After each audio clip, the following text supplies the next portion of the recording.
चाहता है कि वो जितना जल्दी मून पर जाके उस सारे इलाके को capture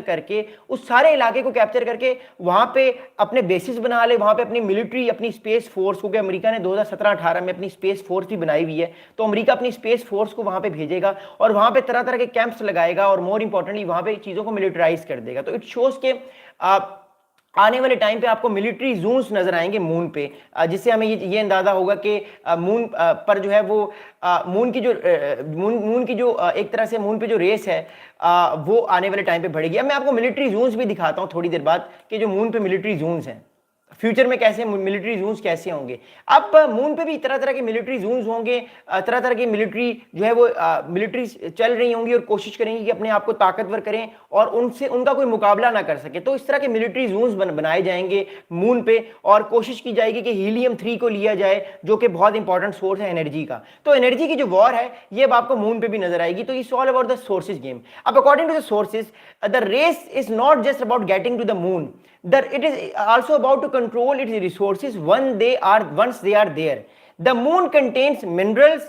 including rare earth materials like iron and titanium जिसे हमारी बैटरीज बनती हैं, एंड हीलियम 2 जिसे एनर्जी बनती है, न्यूक्लियर रिएक्टर्स चलते हैं, which is used in everything from super conductors to medical equipments. तो मेडिकल इक्विपमेंट्स और सुपर कंडक्टर्स में ये बन सकती हैं। सो मून जो है, मून पे बेशक ऑक्सीजन नहीं है, पानी नहीं है, लेकिन मून जो है वो रेयर अर्थ मिनरल से माला माल है। आपको हर जगह जाके आपको इतनी ड्रिलिंग नहीं करनी पड़ेगी, मून पे बहुत आराम से आपको रेयर अर्थ मिनरल्स मिल जाएंगे। जो हमें अर्थ पे रेयर अर्थ मिनरल्स निकालने में 15 साल लगते हैं, मून पे आपको 6-7 महीने लगेंगे, ओनली 6-7 मंथ्स, क्योंकि मून की जो सतह है वो उसके ऊपर ही है, वो इतना प्रॉब्लम नहीं है। So that's why it's very easy. लेकिन चैलेंज ये है कि अगर आपका एनिमी उस जगह पे आ जाएगा तो आप उसको कैसे प्रोटेक्ट करेंगे। सो ये सारी चीजें आपको आने वाले टाइम पे नजर आएंगी कि जो मिलिटराइजेशन है मून की ये बढ़ जाएगी, फिर मार्स की मिलिटराइजेशन बढ़ेगी। एक तरफ से हम चीजों को एक्सप्लोर भी कर रहे होंगे, दूसरी तरफ जो हमारा आपस में कंपटीशन है इसको भी हम आगे से आगे लेकर जा रहे होंगे। अब अगली बात बताऊंगा, अगली बात याद रखिए क्या है। देखिए अब चाइना का मून प्लान क्या है वो मैं आपको बताऊंगा। देखिए चाइना का मून प्लान ये है कि China have already advertising plans to land Chinese astronauts on the lunar surface for the first time by 2030, competing with NASA plans to return its own astronaut to the moon surface as soon of mid 2027। अब जब दो scenarios को देखिएगा, NASA अपने astronauts जो है, NASA अपने जो खिलाई हवाबाज है उनको वो लैंड कराएगा 2017 के मिड में, यानी 2 साल बाद 2027 के जून जुलाई तक नासा के एस्ट्रोनॉट्स मून पे लैंड कर जाएंगे। ठीक है, 2029 या 2030 तक चाइना के भी एस्ट्रोनॉट्स मून पे लैंड कर जाएंगे। अब प्रॉब्लम ये है, प्रॉब्लम इस टाइम हमें जो नजर आ रही है वो ये कि देखिए अमेरिका और इस टाइम चाइना की एक नई कोल्ड वॉर चल रही है। ठीक है, कल को ऐसा भी हो सकता है कि कल को अगर चाइना और मोर इंपॉर्टेंटली चाइना की किसी तरह से कोई प्रॉब्लम हो जाए, चाइना का कोई किसी तरह से कोई इंसिडेंट हो जाए अर्थ के ऊपर, तो उसका डैमेज जो है वो आपको मून पे भी नजर आएगा। और ये चीज जो है वो आने वाले टाइम पे जो है वो और ज्यादा जो है मोर इंपॉर्टेंटली इंटेंस हो सकती है और ज्यादा मामला खराब हो सकते हैं। तो ये इस चीज की कड़ी है, इस चीज की निशानी है कि जो न्यू कोल्ड वॉर है, इस न्यू कोल्ड वॉर के अंदर ये चीज आपको बहुत ज्यादा जो है वो नजर आएगी, आपको बहुत ज्यादा इफेक्टिव लगेगी, बहुत ज्यादा इंपैक्टफुल लगेगी। That's why what I am saying. But इस सारे मामले की जो है वो इंप्लीकेशंस पे हम जाते हैं। देखिए एक बात आप याद रखिएगा, जो अब कोल्ड वॉर, जिस न्यू कोल्ड वॉर में अभी इस टाइम जो है वो हम लोग चल रहे हैं, जिसमें एक तरफ चाइना एक तरफ अमेरिका है, ये कोल्ड वॉर आपको स्पेस में नजर आएगी, आपको सैटेलाइट्स में नजर आएगी, मोर इंपॉर्टेंटली आपको मून पे नजर आएगी, मरीख पे यानी मार्स पे नजर आएगी, और ये आने वाले टाइम पे बढ़ेगी। अब प्रॉब्लम क्या है, देखिए प्रॉब्लम इस टाइम ये है कि जब आप नासा ने ऑलरेडी जो है मोर इंपॉर्टेंटली अगर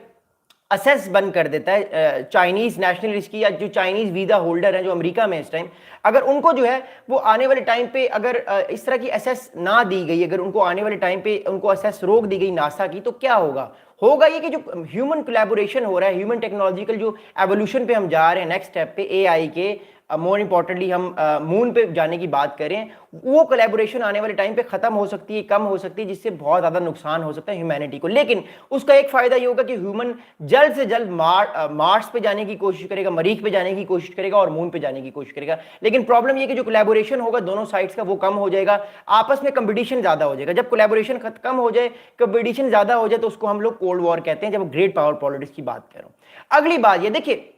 चाइना भी अब ये कोशिश करेगा कि आने वाले टाइम पे जो है वो अपनी जो कैपेबिलिटीज है मून की वो बढ़ाए, वो अपने एस्ट्रोनॉट्स को जितना जल्दी हो सके मून पर भेजने की कोशिश करे, वो जितना जल्दी हो सके अपनी जो कैपेबिलिटीज है, अपना जो इक्विपमेंट है उसको और बेहतर करे, ताकि जब वो मून पे जाए तो उसके भी मिलिट्री बेसिस या उसके भी जो रिसर्च बेसिस हैं वो वहां पे बने हो। देखिए, to be very frank, China और अमेरिका ने मून को मिलिटराइजेशन की तरफ लेकर जाना है। मिलिट्री जो होगी दोनों कंट्रीज की, चाइना की स्पेस फोर्स और अमेरिका की स्पेस फोर्स, वो रेडिंग है अगले 20 साल में कि जो कंपटीशन वो हम साउथ चाइना सी में लड़ रहे हैं, जो कंपटीशन हम इस टाइम इंडो पैसिफिक में लड़ रहे हैं, वही कंपटीशन जो है वो मून पे होगा। आपको बड़ी इंपॉर्टेंट बात बताऊं, चाइना ने कल अपना जो तीसरा एयरक्राफ्ट कैरियर गुजारा है साउथ चाइना सी से, फॉयजन 3,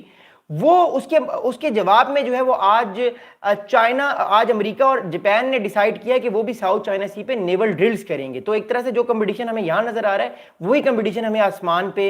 मार्स पे और मून पे नजर आएगा, और ये इंटेंस होगा। और 2030 के बाद ये कंपटीशन इसलिए बढ़ेगा क्योंकि ह्यूमंस जो हैं वो दोबारा से मून पे जा रहे हैं, अमेरिका के ह्यूमंस दोबारा से जाएंगे चाइना के, तो ये कंपटीशन इंटेंस होगा और बड़े बड़े बेसिस बनेंगे। एक बात बहुत अच्छी होगी कि हम ह्यूमन बींग्स को दोबारा से मून को एक्सप्लोर करना हमारे लिए बहुत आसान होगा। अगली बात बताओ, देखिए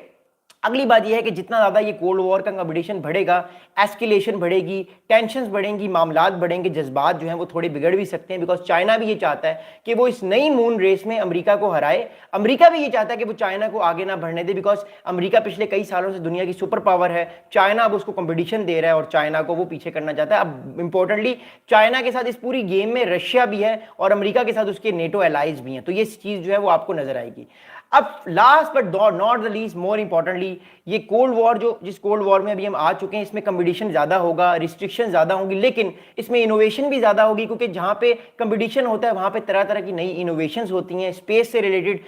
मोर इंपॉर्टेंटली सैटेलाइट से रिलेटेड। आपको नए आने वाले टाइम पे न्यूक्लियर